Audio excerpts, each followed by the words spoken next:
Hey fishing friends, the Muskie opener's just around the corner. It's time to talk about lure choices and situations. You know, I try to keep things simple and no matter how I fish, but when it comes to these spring muskies, I just use a couple lures. That's it. Yeah, I know, a couple of lures or just a cup of lures. And that's what we're going to talk about. You know, every lure that you have in your box, every lure you have in this cup is a tool. So I have 4 tools in here that I'm going to talk about today. And they're really my recommendation for spring muskies. I only included Fire Tiger in here right now, even though I'll fish some other colors. But quite honestly, if you fish these 4 lures and just fished Fire Tiger, you're probably going to do okay and you're going to catch something. A lot of my friends who fish early season muskies, no matter whether they're in Tennessee, whether they're in Canada, wherever they can get out on these early season muskies, where the seasons allow them to do so, Fire Tiger is a great early season color. And this size, you can see I've got the 500 kind of rigged and ready to go here on my St. Croix Legend tournament here. But overall, these lures, I'm dealing, first of all, with a certain size.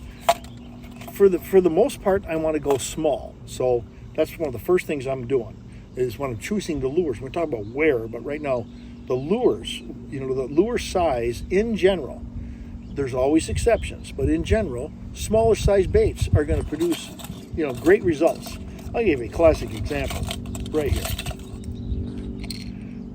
Probably the smallest lure we make, but it's a big fish bait. That's our JB Rattler, and that's, you know, it's essentially a 4-inch, lipless crankbait. And that would be one of my key tools. And I'm going to leave that hanging on the outside here. Another key tool for me.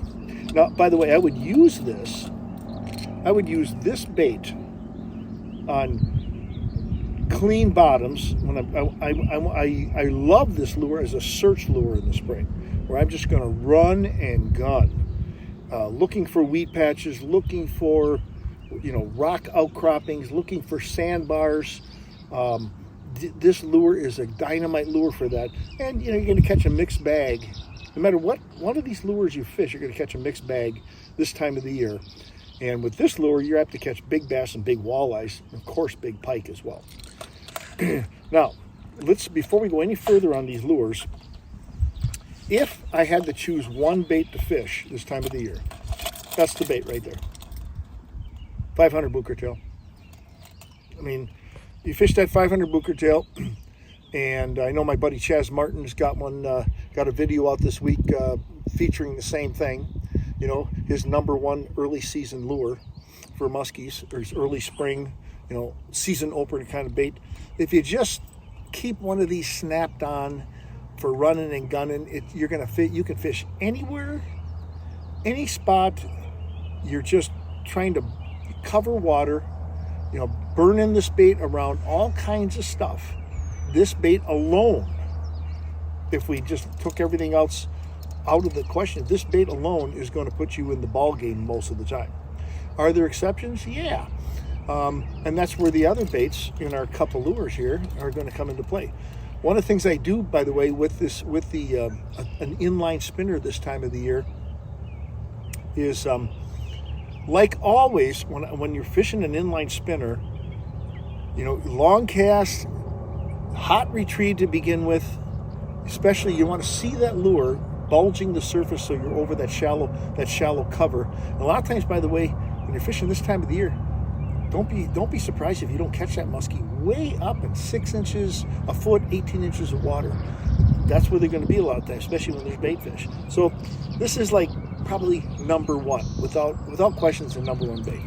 Now, running into shallow cover like bulrushes, reeds, dead reeds, slop master spinner bait. You know, single hook. That's where single hooks, treble hooks like on the 500 Bucher tail, they're going to get snagged up in bulrushes and pencil reeds and stuff, in grass. That's where you want to go single hook. So again, the right tool for the job. Catch a lot of big fish on this bait in the spring, by the way, including big bass and big pike. Cold fronts, trees, fallen trees, deadfalls in the water, shallow water. spots that will attract bluegills and crappies this time of the year, especially on flowages. Blowdowns, some people call them blowdowns, whatever. Dynamite. Of course, the spinnerbait can sometimes catch them in there too. And probably the biggest spring muskie in my old muskie school, I remember the guy's name was Dr. White. Forget his first name, but fishing a spinnerbait, threw it.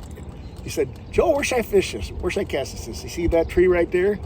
Made a cast on one side, made a cast on the other side, never got that cast back to the boat. Got the biggest muskie in our school, 49 inches. Throwing in the trees. Now, sometimes they won't hit that on cold fronts. They won't hit any of the spinners. That's when I pull this baby out. And I work it like a jerkbait. And in fact, the hybrid retrieve I talk about so often with this lure, and the hybrid retrieve, what I mean by that is you start it out as a jerkbait. This time of the year, by the way, a lot of times I'll start out as a topwater lure with this bait. Throw it out, let it sit on the surface, just like we did when we were growing up with bass fishing with balsa wood minnows. You throw it out, let it sit on the surface and twitch, then mix it up and go to an underwater jerkbait kind of retrieve. And then about midway through your retrieve, switch it up completely and go into a crankbait mode and figure eight. And that's what I call a hybrid retrieve.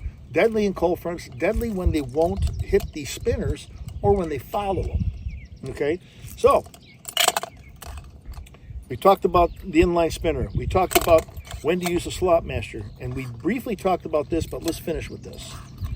This bait, this time of the year, up until about mid-July, no matter where I'm fishing, but I'll tell you what, in Canada even, you've seen it on videos. Check out my video series.